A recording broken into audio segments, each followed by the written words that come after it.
Friends, today we will see the superposition of waves, but superposition of wave of two wave pulses of equal amplitude and opposite phases moving towards each other. Now, see in this diagram, we have considered here two wave pulses. The propagation of approaching two wave pulses towards each other as shown in figure, and their successive positions after every second, and their superposition and propagation of after superpositions are shown in figure from A to E. From A to E means, see here, two wave pulse on string. These two wave pulses are produced on the string. This is the example of string. These two wave pulses are approaching towards each other, but one wave pulse in upward direction and another wave pulse in downward direction. And suppose this is a pulse and this is the another pulse. This is the string. On this string there are two pulses approach towards each other, and this is the common point. Common point.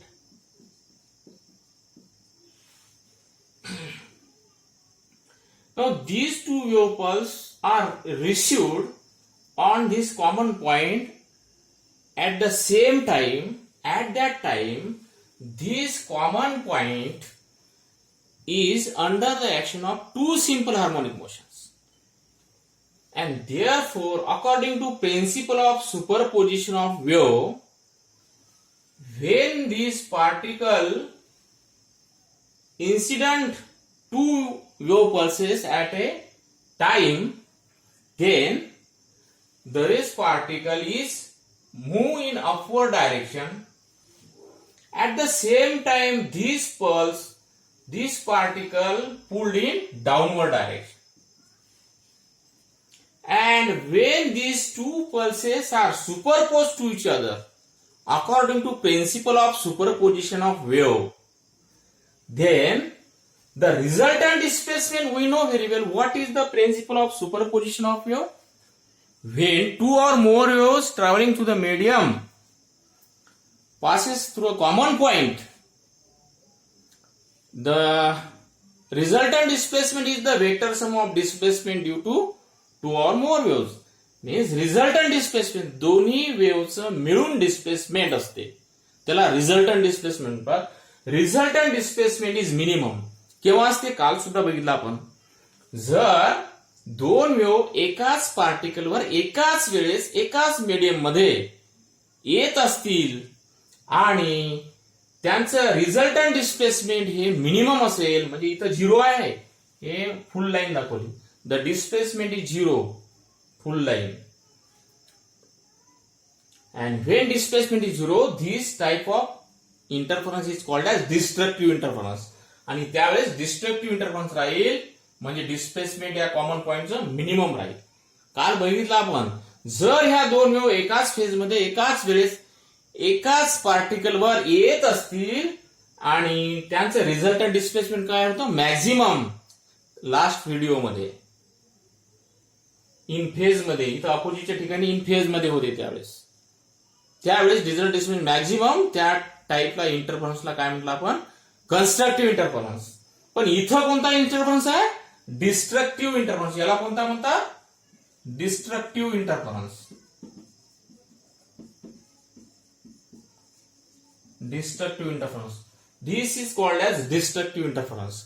म्हणजे मग after superposition they are move after crossing to each other, they move, they continue, and there they maintain their shape, individual shapes and nature without modification.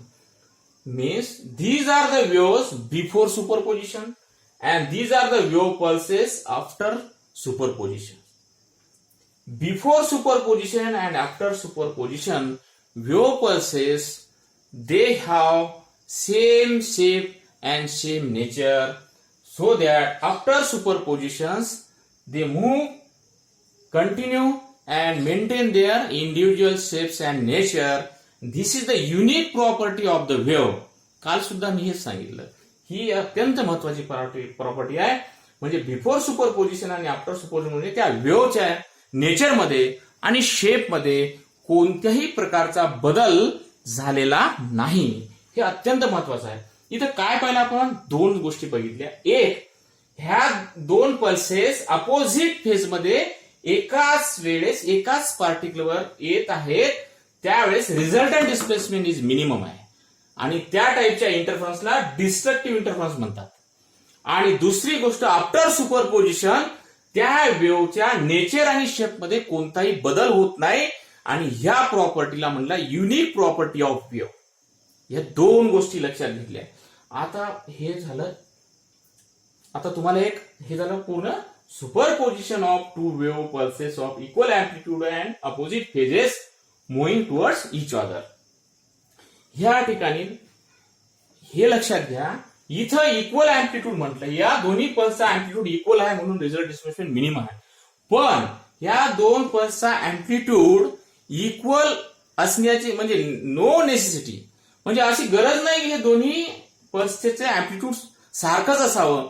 वेगवेगळे पल्सेसचे amplitude राहू शकते आणि त्यावेळेस सुद्धा resultant displacement करायला त्याला मिनिमम वापरणार पाहिजे. इथं 0 आहे, मिनिमम म्हणणार तिथं म्हणजे राहू शकते मिनिमम. तर हे जरुरी नाही की त्यांचं अँप्लिट्यूड सारखंच असावं, वेगळ्या अँप्लिट्यूडच्याही वेव्ह याच्यावर येऊ शकतात. पण इथं एक्झाम्पल घेतलेला इक्वल अँप्लिट्यूड. हे जरुरी नाही की दोन्ही वेव्ह पल्सेसचं अँप्लिट्यूड सारखंच असावं, वेगळं असेल तरी त्या या पार्टिकलवर इन्सिडेंट एकाच वेळेस होतील, पण त्यांचं रिझल्टंट डिस्प्लेसमेंट काय राहील, मिनिमम राहील. जर दोन wave pulses out of phase मध्ये एकाच वेळेस एकाच पार्टिकलवर येत असतील तर. हे झालं प्रॅक्टिकली, हे झालं वेव्हचे एक्झाम्पल, एक्झाम्पल झालं. आता मी तुम्हाला एक दुसरं एक्झाम्पल देतो, साऊंड. तुम्हाला माहित आहे this superposition is applicable to sound wave, light wave as well as string wave. ह्या स्ट्रिंगवरच्या वेव्ह आहेत. तुम्हाला साऊंडचं एक्झाम्पल देतो मी. पहा, आपल्याकडे पहिले रेडिओ होते म्हणजे ट्रान्झिस्टर.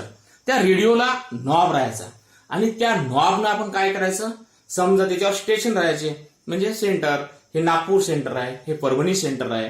तर आपण नॉब सिलेक्ट करतो कोणत्या वेव्ह, समजा त्या नागपूरवरच्या वेव्ह सिलेक्ट केल्या की नागपूरवरचा जो प्रोग्राम असेल तो आपल्याला ऐकायला यायचा.